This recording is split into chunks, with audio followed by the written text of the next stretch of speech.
Good morning, guys. It's Miss Jones. Today we're going to keep on moving with our text structuring unit. So far, we have learned about cause and effect, we've learned about description, and we've learned about compare and contrast. We only have 2 more left in our unit. So today, we're going to be talking about sequence. And sequence is when things are in order. Is it telling us the order of something? Is it telling us step by step? Is it telling us the date that things happened or how they happened in an order? So some of the signal words that we have for sequence is first, for, finally, second, then, after, third,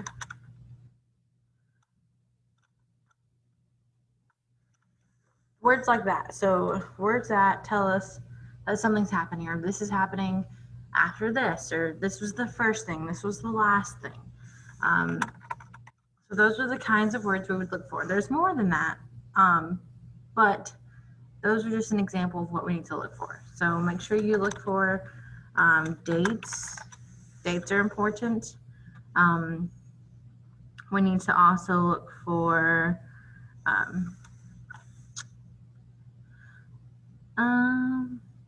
history, so the history, so they mostly be about a person or something that happened. Instructions, telling us how to do something. They'll go by steps.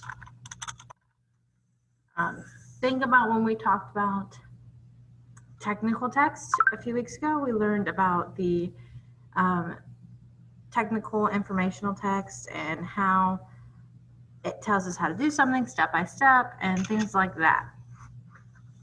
All right, so let's see. Our map for sequence is going to look like this.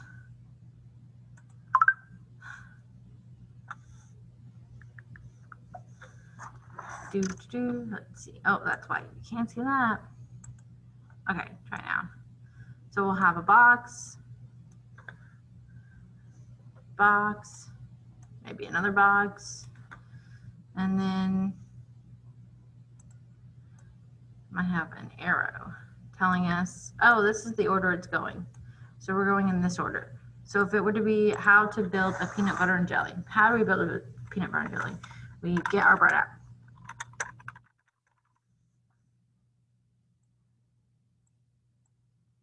Get the bread out. Okay, next, what do we do? Put peanut butter on one slice.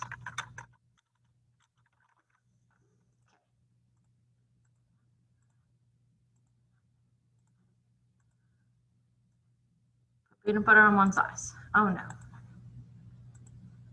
Okay. Next, we put jelly on the other slice. And then we continue on until we've made our peanut butter and jelly sandwich. So we would use what we call a flow map to get it flowing. Okay.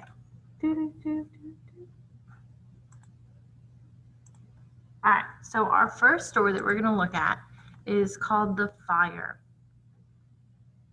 So look for those, any signal words or what we talked about, what we need to look for. Okay, so Daniel Sullivan was the first to notice the flames coming from the O'Leary barn at around 8:30 p.m. on October 8th. A problem with the alarm box made it impossible for the people in the area to call for the fire department. By 9:30 p.m., the entire block was blazing. In another 3 hours, there were fires all over Chicago. The heavy wind coming from the lake only made the fire bigger. It would be another day before the fire would be completely out. By that time, 17,500 buildings had been burned. So from reading this, we know the first thing that happened was Daniel Sullivan noticed the flames. Okay, at 8:30 on October 8th. We see that, right? But he couldn't call for the fire department, so by 9:30, the whole block was blazing. Then it says in another 3 hours, so that's the next step, 9:30, then we got 3 hours, which would make it 12:30. The fires were all over Chicago. And then it would be another day before the fire would be out. So instead of dates, we have times, and that's okay. We can use times too. 8:30, 9:30. It helps. Times also help us see things in a specific order. So if we were to make a map, we would do, you know, Daniel Sullivan saw the flames. Next. The entire block was blazing. Fires all over Chicago.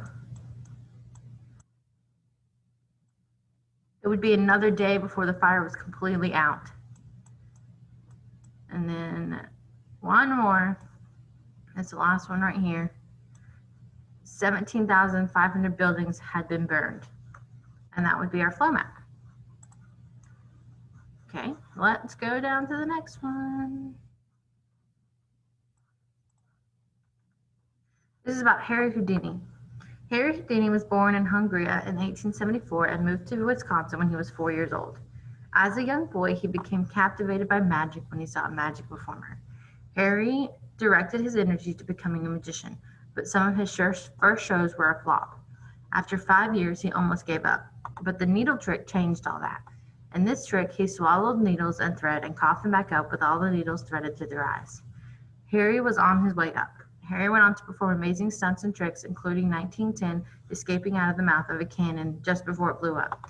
No wonder Harry Houdini became a household name. Harry Houdini died on Halloween in 1926. So we have, he was born in Hungary in 1874. That's our first thing that happened. Then when he was 4, he moved to Wisconsin. That's our second thing in his life. Then we got, as a young boy, so after he was 4, he became captivated by magic. He was captivated by magic. His first shows were a flop. Here we go. After 5 years, he almost gave up. After 5 years of working, he almost gave up. Then he did the needle trick. And then in 1910, he escaped out of the mouth of a cannon. And then he died on Halloween in 1926. So we would do born in 1874 in Hungary. So we put that there. And the next one would be, he was 4 when he moved to Wisconsin. It would be right here. We'd put, as a young boy, he was captivated by magic.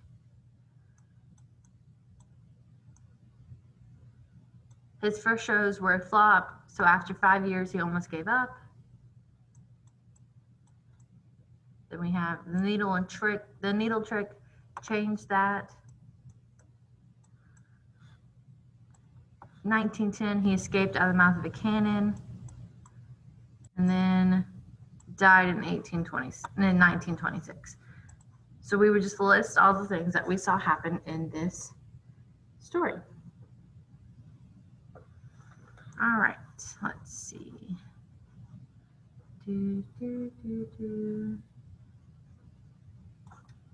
All right, let's do one more.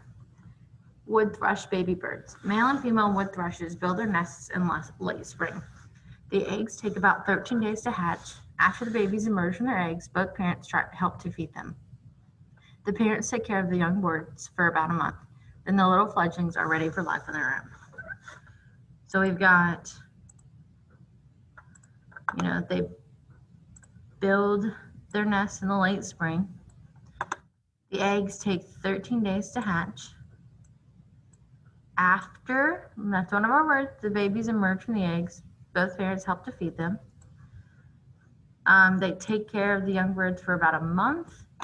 Then they're ready for life on their own. So this one was short, but we know we can do male and female wood thrushes build their nests in late spring. Next. 13 days, the eggs take 13 days to hatch. Next.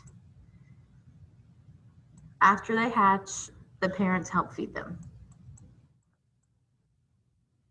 The parents care for the young birds for about a month. After a month, they are ready for life on their own. Very easy, very simple. All right, I think you guys,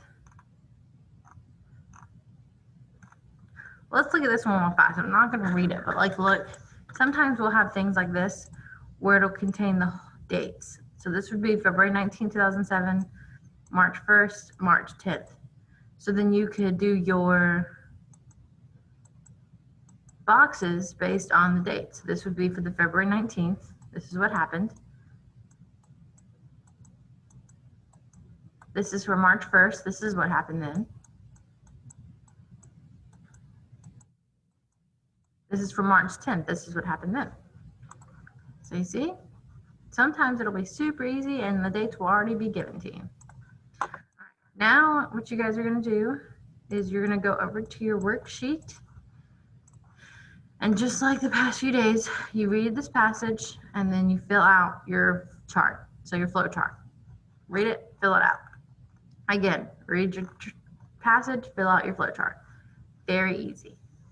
All right, if you guys need any help, please just let me know. And I will see you guys later. Bye.